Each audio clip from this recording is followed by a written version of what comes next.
बहुत जगह नहीं लगता है कि एक प्रभु में लगाओ फिर संसार में, प्रभु में ही 2 जगह लगा दो। बड़ी चतुराई से फांसा जाता है। यदि मंत्र से भाग रहा हो और तुम्हें कहीं रूप का अभ्यास हो भगवत कृपा से, तो रूप में फंसाओ, चरणों से लेकर के मुकुट तक, मुकुट से लेकर चरणों तक इसको फंसाओ। पर यह कठिन बात है, रूप आना कोई साधारण बात थोड़ी। तो डबल नाम में फंसाओ। जैसे कल कहा था कि शरणागत मंत्र चल रहा, राधा लिखे है, राधा बार बार, और शरणागत मंत्र जा कहा जाएगा। तो जब गायत्री जी जब करते थे अनुष्ठान पुरस्चरण का, तो सामने पंचाक्षरी मंत्र लिखा हुआ है और गायत्री मंत्र चल रहा है। अगर हम जरा सा भी चूकेंगे तो या तो मंत्र छूटेगा और या तो वो दृश्य छूटेगा। बिल्कुल मन को कोई जगह नहीं रखते थे, कोई जगह नहीं रखते।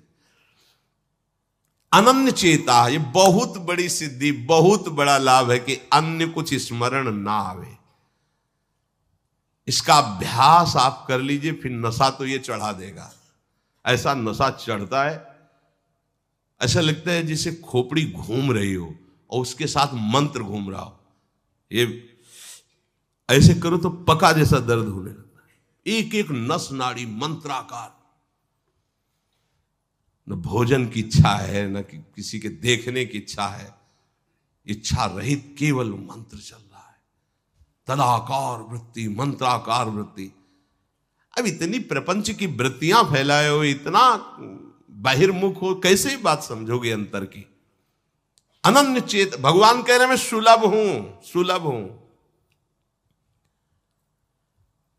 काशी में प्रतिदिन ये होता, आज महादेव जी साक्षात आएंगे। सुबह से तैयारी हो जाती थी, आज महादेव जी आएंगे। घाट में ही रहते थे, पंडों की छतरी के नीचे तपती हुई धूप, तो घाट में धूप ऐसे ज्वाला सी लगती थी, और छोटी सी छतरी, उसी के नीचे दोपहर रात्रि वहीं 2 बजे तक तो तपती थी फर्श। और 2 बजे के बाद स्नान करके महादेव जी विश्वनाथ जी पहुंच गए।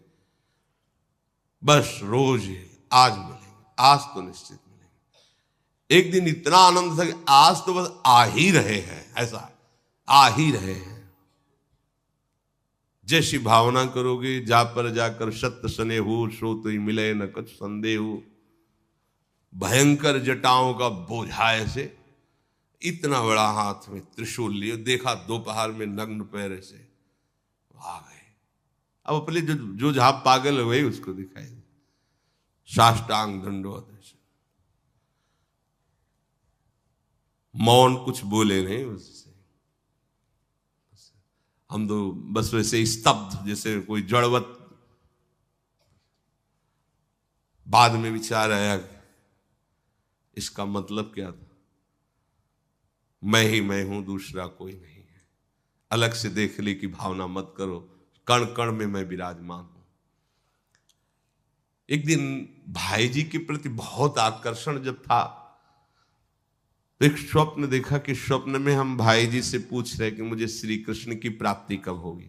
इसके बाद की बात, भाई जी ने ऐसे चश्मा करके ऐसे देखा, राधा बाबा बगल में बैठे, और कहा जब श्री कृष्ण बन जाओगे तब श्री कृष्ण की प्राप्ति होगी। जगने पर, बहुत विचार करने पर फिर यह कि श्री कृष्ण बन जाओगे, भाई जी का तात्पर्य क्या था।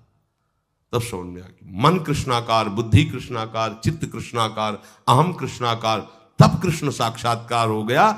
नित्य युक्तस्य योगिनः तस्याहं सुलभा पार्थ नित्य युक्तस्य योगिनः। नित्य युक्त हो गया जिसका चित्त प्रभु को छोड़कर किसी भी भोग भूमि में, किसी भी ऐश्वर्य में, किसी भी सिद्धि में। जैसे किसी को लगता है कि ये चमत्कार दिखाना, कोई भी चमत्कार दिखाना बहुत कठिन बात है।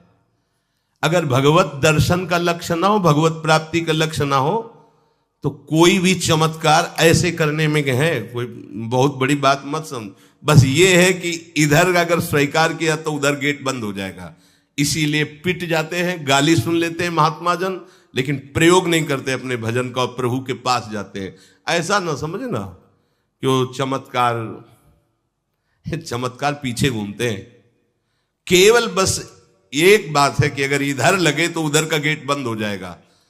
तो इतनी दुर्लभ बात बनने जा रही है, किसी को प्रमाणित करने के लिए कि हम महात्मा हैं, हम भजनानंदी, हम चमत्कारी हैं, अपना गेट बंद करवा ले, तो मूर्खता ही होगी ना।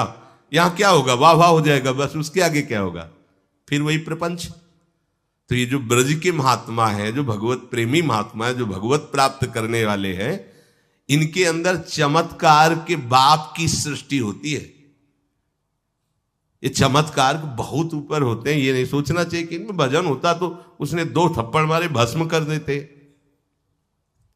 भजन का जानते हो, भजनानंदी का 2 थप्पड़ मारा है, तुम्हें निश्चित भगवान की प्राप्ति हो।